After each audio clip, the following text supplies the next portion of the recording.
I'm here with my boy Big Qualms, and as you can see, he's got a massive smile on his face. I'm happy, He's Lauren. happy, man. I'm happy. Happy. It's been a long time. We've been waiting for this one. Yeah. Arsenal 5, Man City 1. I can scarcely believe it.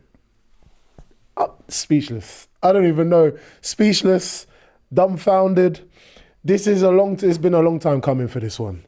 This one I had to really think back because there's many a times I've sat and I've watched Arsenal play against Man City, and we've always been second best, whether it be possession, whether it be the quality in the final third. We ticked every single box.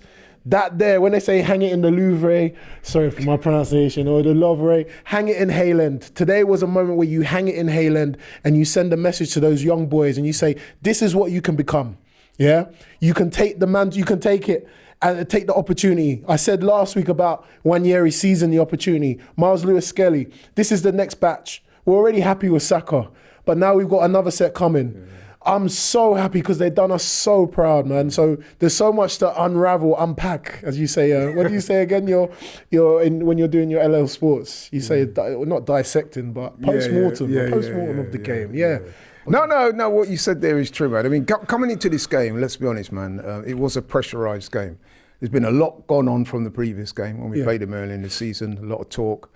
Stay humble, who the F are you? Gabriel said to them, see you back at the Emirates. So there was a lot of pressure on this game. Going into this game also needs to be said, Arsenal are on a decent run of form, but then so was City in the league. They also had that win at midweek. It's not like no one could say, we're catching you at the right time. Both teams were coming off the back of wins. Mm-hmm. And so to do what we did today was amazing. For me, I think that was personally Arsenal's best performance of the season. I'll be interested to hear what you think. By far, going back to what you said about Saliba, about Gabriel and Haaland, it reminded me of Van Nistelrooy and Keown. Yeah. That moment, you remember that moment where he hit Vieira King, when he hit the crossbar and Keown got in his face.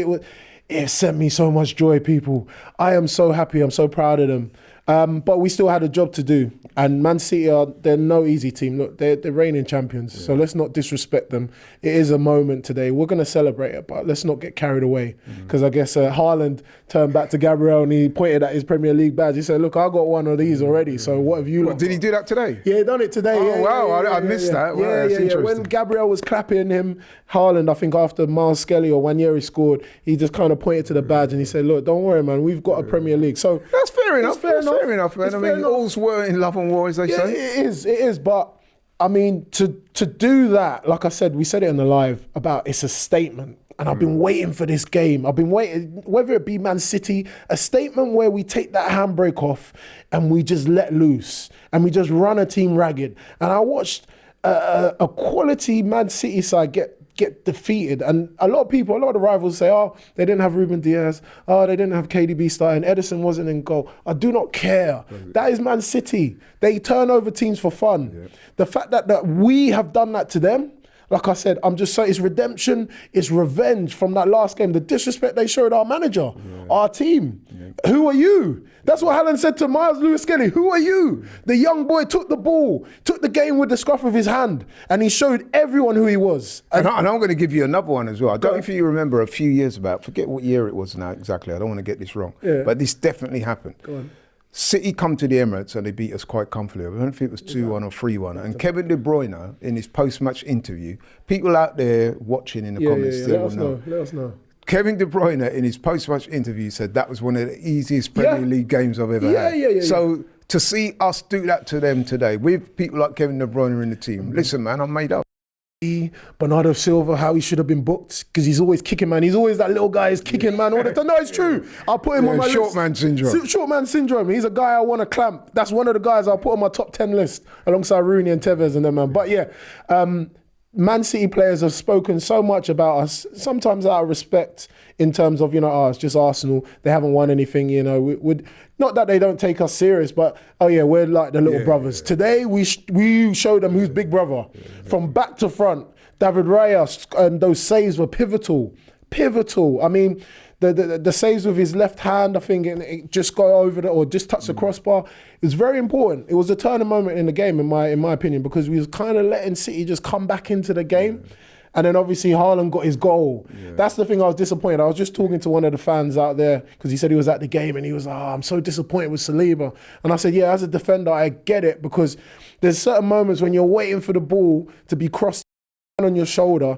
And it was just that little movement that he done to pull him back. Yeah. Just that split second. It can put you off balance. He has an advantage. And obviously, it was a great header from him. Yeah. But it's just those little moments where you kind of switch off. But Gabriel and Saliba, they were tremendous at the back. Pocketed him apart from that. 100%. 100%. They were swarming all over him. I know Henry spoke about Haaland and they were saying, they're saying he's one of the best strikers in the world because he scores how many goals. But what else does he do? And Henry pointed out a few points and he said, look, he's not moving. He's not moving enough. It's a defender's dream. Like I said, I'd rather mark a Haaland because I know he's just there in front of me than mark a little movable, let's say, Delap or something like that. Yes, Haaland scored goals, I get it, but I'm just saying in terms of energy, I don't want to be chasing the man across the field. Yeah, that's more like a Mo Salah then. Yeah. Mo Salah would be so hard to mark, but with Haaland, he's just there. Yeah. It's perfect. Yeah. So I just think that from start to finish, we kind of set the tone.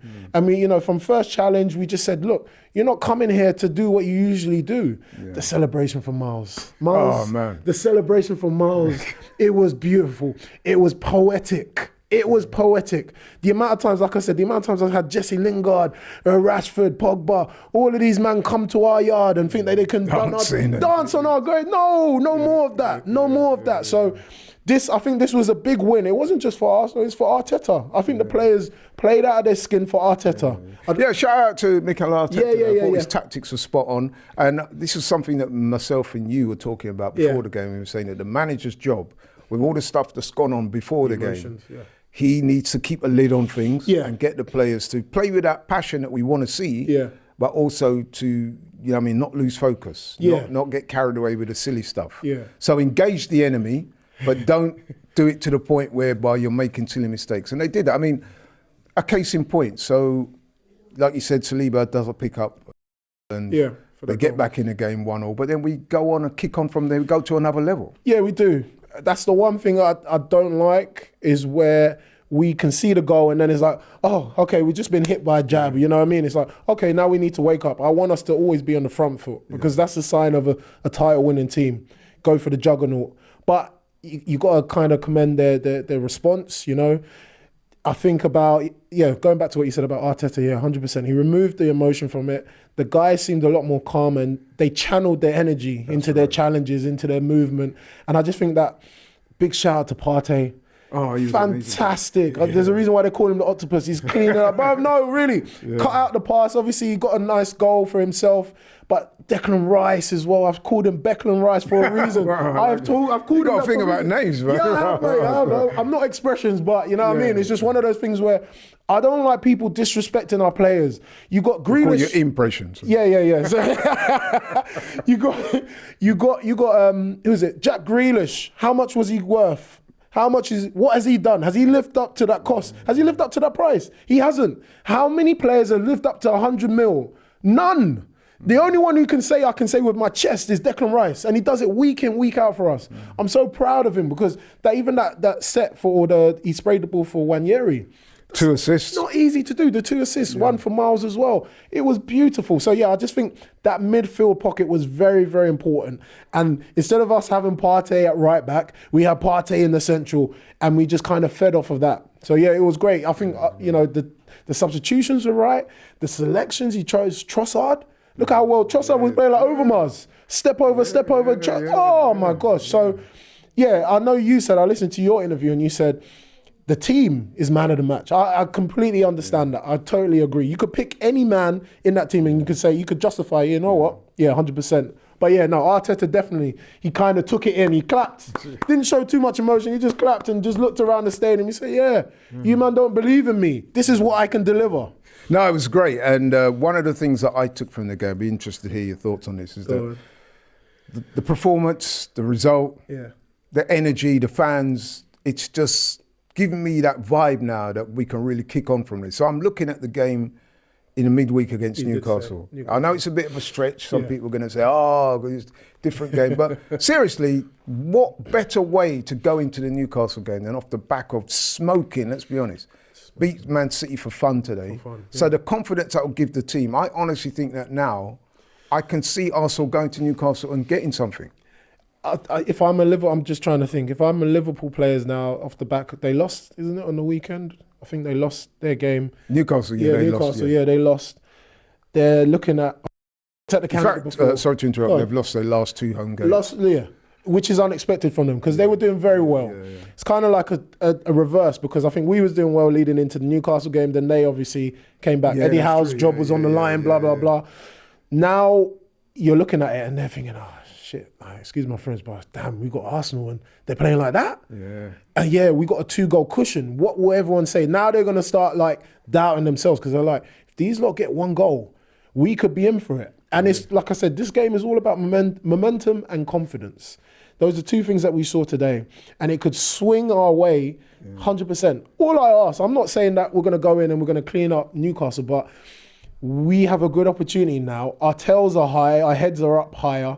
You got a man like Kai Havertz, even though he missed an open goal, he redeemed himself with a beautiful left foot shot. That was a beautiful shot. It was. You know, Martinelli allowing him to overtake him, overlap him, and then him cutting in on his left. It was good. So I just think everyone has that confidence now. Everyone will be looking forward to that game. And I felt like they were looking forward to this game because it was like, right, we can't hide no more. This isn't a lower league team or whatever. We have to hit them head on. And I just think that we overcame that challenge. So yeah, it was a good one. Yeah, but totally agree. I think we're going into this game against Newcastle and have a lot of optimism. And there is, in fact, a break after this game, so we can afford to throw everything at it. We need it. Do you think we can get something at Newcastle? Yeah. I believe we can. After a performance like that, there shouldn't be no one in the Premier League that we kind of like, oh, we're not too sure. That, I think, you know, when you tick off all the things that Arteta's done, you know, like when we would lose to the top 6 teams, when we would lose like maybe a 2-0, or they'll come back 3-2, boneless, spineless, we haven't beaten this one away from home, away form, all of these things, Arteta's ticked off one by one. This was like the last one where it's like convincingly we have beaten Man City. This isn't like no little team, this is Man City. And it was within 90 minutes, and it was without the help of PGM and the refs. The refs are, I'll tell you what, before we finish as well, the refs are absolutely pissed off with us. I'll tell you that now, because after Miles Lewis-Skelly getting his card rescinded, they had to kind of say, oh, what can we do with the FA? What they done to us as well about surrounding, surrounding the referee. If anyone wants to tell me about there's no agenda, look at all of that. Look at how that is. So for me, but let's not go there. No. Let's I'm just saying, enjoy it's today. Enjoyment, but like, let's not forget about what Bernardo Silva done. He should have got carded for it. He should have got carded. If it was an Arsenal player, 100% he would have got carded or he would have got sent off. I just don't want it. Like I said, this was a slap in the face to everyone that has talked badly about Arsenal Football Club, Arteta, and the fans. We're a team, we're a fan base that love our team, and all we want is fair play. It's not like we want people to boost us up. We just want it fair. And that's, for me as a football fan, that's all I want. So yeah, I'm happy with that at the end of the day. Man. Well said. Total vindication.